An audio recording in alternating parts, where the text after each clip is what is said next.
ग्राम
बांगटोला भरत देवकर की ओर से सादर प्रणाम है।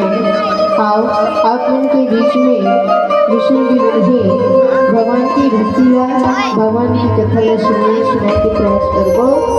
जेठ भी करती नहीं बोला पर लेकर जान के समाधान करो। बोला श्री रामचंद्र की जय।